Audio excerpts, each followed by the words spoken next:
সহজ হয়ে যায়। আল্লাহ আমাদের সকলকে কথাগুলো বোঝার তৌফিক দান করেন। সহিহ মুসলিমের বর্ণনা 2563 নম্বর হাদিস। আমাদের মাদ্রাসার পাঠ্যপুস্তক অনুসারে মোট হাদিস সংখ্যা হবে 3033টা, আর আপনাদের পকেটের হুজুর অনুযায়ী হাদিস নাম্বার হবে 6435। পকেটে তো একটা লাইব্রেরি নিয়ে ঘুরেন আপনারা অনেকে, এটা মিলান, আবার হুজুরে যে কইতাছে দেখি মিলেনি। হ্যাঁ, তো এটা না মিললেও সমস্যা ছিল না, এরপরেও এটা আপনাদেরকে খাতির করে বলে দিলাম আর কি। এটা না মিললে সমস্যা নেই, আমি যেটা বলছি এটাই আন্তর্জাতিক ওয়ার্ল্ডে ফলো করা হয়। আপনাদের পকেটে যেটা, এটা ওয়ার্ল্ডে ফলো করা হয় না, মাথা রেখে। এরপরে বলে দিলাম 6435, এটা কি হিসাবে? পকেটে যে হুজুরে নিয়ে আছেন।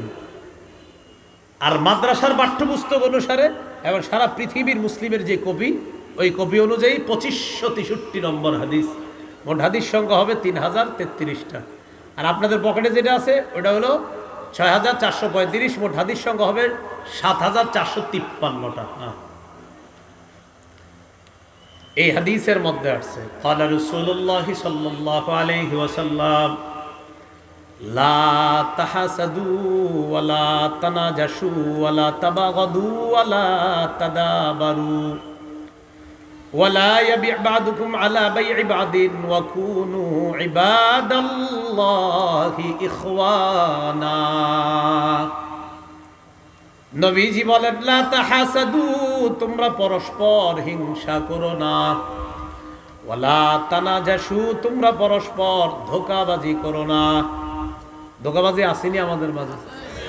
হিংসা আছে। ওয়ালা তাবাগাদু, তোমরা পরস্পর বিদ্বেষ পোষণ করো না। ওয়ালা তাদাবারু, একজন আরেকজনের ক্ষতি করার জন্য আড়ালে শত্রুতা করো না। সামনাসামনি চা খাওয়ায়, মোগলাই খাওয়ায়, পিছনে গিয়ে কয় ওরে মার। হ্যাঁ, এরকম আছে না? ওয়ালা তাদাবারু, কারো ক্ষতি করার জন্য আড়ালে শত্রুতা করো না। তাদাবারুর অনুবাদটা মনে রাখবেন, ওয়ালা তাদাবারু, কারো ক্ষতি করার জন্য আড়ালে শত্রুতা করো না। সামনাসামনি শত্রুর চাইতে আড়ালের শত্রু বেশি ভয়ঙ্কর। কারণ সামনের শত্রু যে, ওরে আপনি চিনতেছেন আমার শত্রু, তখন আপনি অন্তত নিজের আত্মরক্ষার জন্য কিছু একটু পারবেন। কিন্তু যেটা আপনার আড়ালে শত্রু, এটা থেকে বাঁচা বড় মুশকিল। এটা থেকে বাঁচা কি মুশকিল, খুব মুশকিল।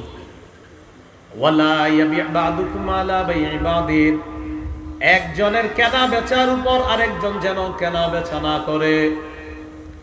ওয়া কুনু ইবাদাল্লাহি ইখওয়ানা, নবী বলেন হে আল্লাহর বান্দারা, তোমরা ভাই ভাই হয়ে যাও। কি হয়ে যাও বলেন না একটু সবাই, কি হয়ে যাও? নবী আমাদেরকে কি হয়ে যেতে বলছে? নবী বললেন পরস্পর হিংসা করো না, পরস্পর বিদ্বেষ পোষণ করো না, পরস্পর ধোঁকাবাজি করো না, একজন আরেকজনের ক্ষতি করার জন্য আড়ালে শত্রুতা করো না, একজন আরেকজনের কেনা বেচার সময় কেনা বেচা করবা না। হে আল্লাহর বান্দারা, তোমরা সবাই ভাই ভাই হয়ে যাও। নবী বলেন তোমরা সবাই ভাই ভাই হয়ে যাও। তো বলছিলাম আমরা পিছিয়ে পড়া মুসলমানরা, আমাদের ওই যে আমরা যে বলি যে আমরা হুজুর কেন এত পিছিয়ে আছি, দ্বিতীয় কারণ আমাদের ভাতৃপ্রেম কমে যাওয়া। ভাতৃত্ব বোধ যেটা থাকা দরকার ছিল, এই ভাতৃত্ব আমাদের মাঝে নাই।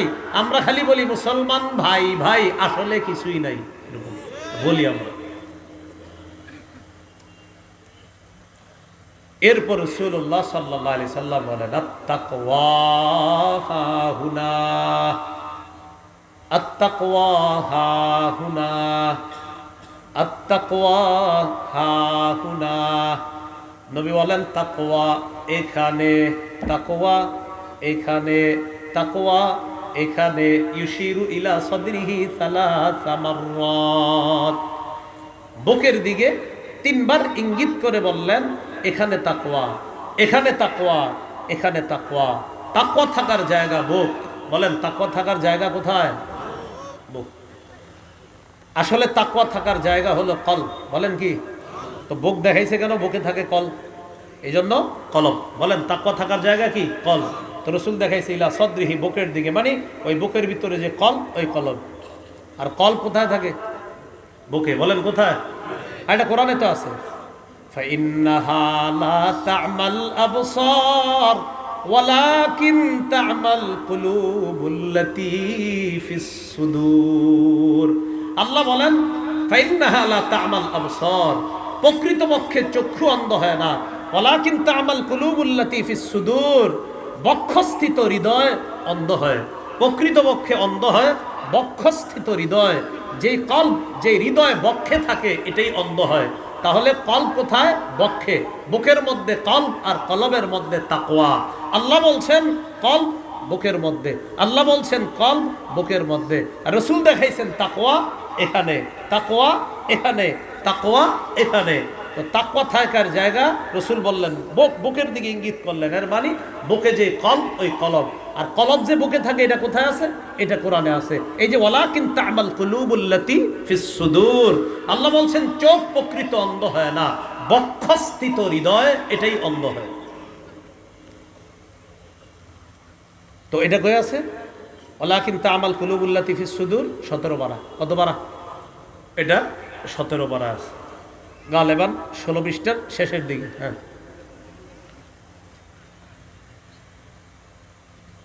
এরপর রাসূলুল্লাহ সাল্লাল্লাহু আলাইহি সাল্লাম বলেন বিহাসবি ইমরিইম মিনাশ শাররি আইয়াহতিরাফাহুল মুসলিম, কোন মুসলমান অপরাধী হওয়ার জন্য এতটুকুই যথেষ্ট, কোন মানুষ অপরাধী হওয়ার জন্য এতটুকুই যথেষ্ট, আইয়াহতিরা আখাহুল মুসলিম, সে তার মুসলমান ভাইকে তুচ্ছ তাচ্ছিল্য করা।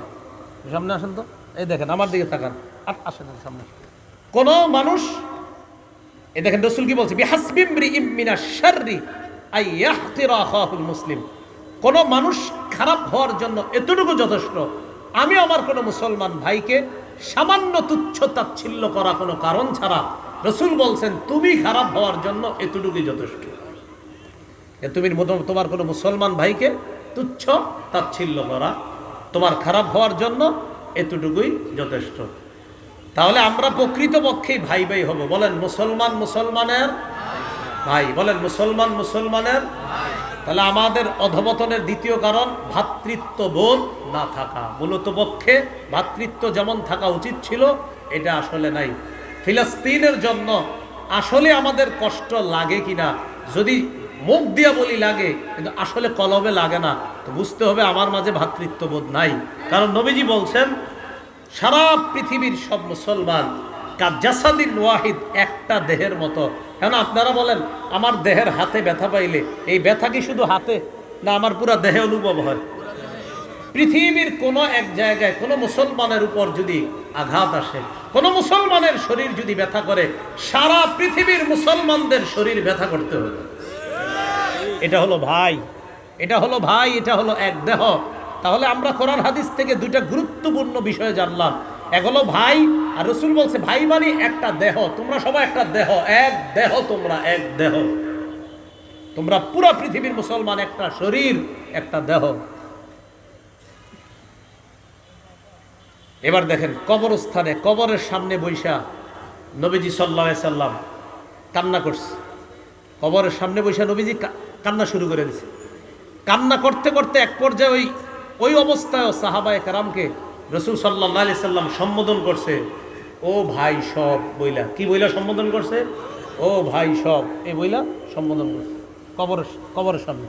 ইবনে মাজাহ 4195 নম্বর হাদিস আছে। ইবনে মাজাহ 4195 নম্বর হাদিস। বারা ইবনে আযিব রাদিয়াল্লাহু তাআলা আনহুর বর্ণনা, তিনি বলেন কুন্না মা রাসূলিল্লাহি সাল্লাল্লাহু আলাইহি ওয়াসাল্লাম ফি জানাজা, নবীর সাথে এক জানাজায় আমরা ছিলাম, নবীর সাথে এক জানাজায় অংশগ্রহণ করলাম।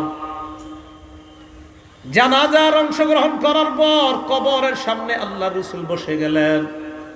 কি কয় দেখেন, জালাসা আলা শাফিরিল কবর, আল্লাহ নবী কবরের কিনারায় বসে গেলেন, কবরের পাশে বসে গেলেন। এই ব্যাপারে দেখবেন আমার মনে হয় লম্বা একটা বয়ান আছে, কবরের প্রথম রাত একটা বয়ান আছে না, এটা অনেক লম্বা, ওই জায়গায় পুরো বিষয়টা আছে। তো একটু খালি শোনেন। নবীজি কবরের পাশে বসলেন, বসার পর ফাবাকা হাত্তা বাল্লাত খারাপ।